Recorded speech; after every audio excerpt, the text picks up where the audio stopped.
اكتر سؤال بيجي لي هو انا محتاج كام ومحتاج ايه عشان ابدا تداول على الذهب. رقم واحد، انت محتاج من 200 ل 500 دولار بحد ادنى لبدايه التداول على الذهب. واللي يقول لك بقى انا ببدا ب 10 دولار وحولتهم ل 1000 دولار و30 دولار حولتهم ل 500 دولار، الكلام ده كله غير واقعي. الصح ان انت تبدا بحد ادنى 200 دولار. رقم اتنين، انت عشان تبدا تداول عموما سواء على الذهب او على اي اداة استثماريه لازم تتعلم 4 مهارات. رقم واحد، التحليل الأساسي، وهو دراسة الأخبار والبيانات الاقتصادية التي تصدر عن البنوك المركزية وأبرزها طبعا الفيدرالي الأمريكي.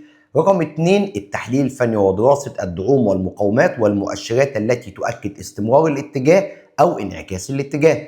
رقم ثلاثة، إدارة رأس المال والمخاطر، يعني لما أبدأ تداول ب 200 دولار المفروض أفتح صفقة بكام وأحط لها كام نقطة أو كام دولار جني ربح وكام نقطة أو كام دولار وقف خسارة. رقم 4، التهيئة العقلية والنفسية ليك كمتداول في أسواق المال.